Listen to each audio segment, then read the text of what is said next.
ఇసుక మాఫియా చేసి 3 లక్షల టన్నుల పైన ఇసుక మింగేసి ఒక సామాన్య ఫోటోగ్రాఫర్గా ఉండి ఇసుక దొంగగా మారి 100 ఎకరాల్లో అరటి చెట్లు నరికేసి రైతుల్ని బజార్న పడేసి నరకడమే కాకుండా వాటిని తగలపెట్టేసి చంద్రబాబు నాయుడు గారు అమరావతిలో వేసిన సీసీ రోడ్లని తవ్వేసుకొని కంకర అమ్ముకొని చివరికి వరదలు వచ్చిన సమయంలో కుట్ర పన్ని అతని ఇసుక దందాని ప్రోత్సహించే ఆ పడవల్ని బ్యారేజీల దగ్గరికి పంపించి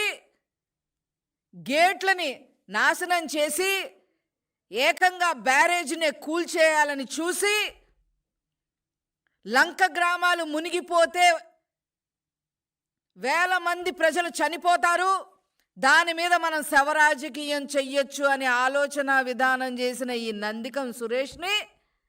అన్నిటికీ మించి దేవాలయం లాంటి మా పార్టీ ఆఫీస్ని లోపలికి వచ్చి ఇష్టం వచ్చినట్టుగా అందరినీ భయభ్రాంతులు చేసి తలలు పగలకొట్టి పార్టీ ఆఫీస్ని విధ్వంసం చేసిన నందిగం సురేష్ని నువ్వు పరామర్శించడానికి వెళ్తున్నావు.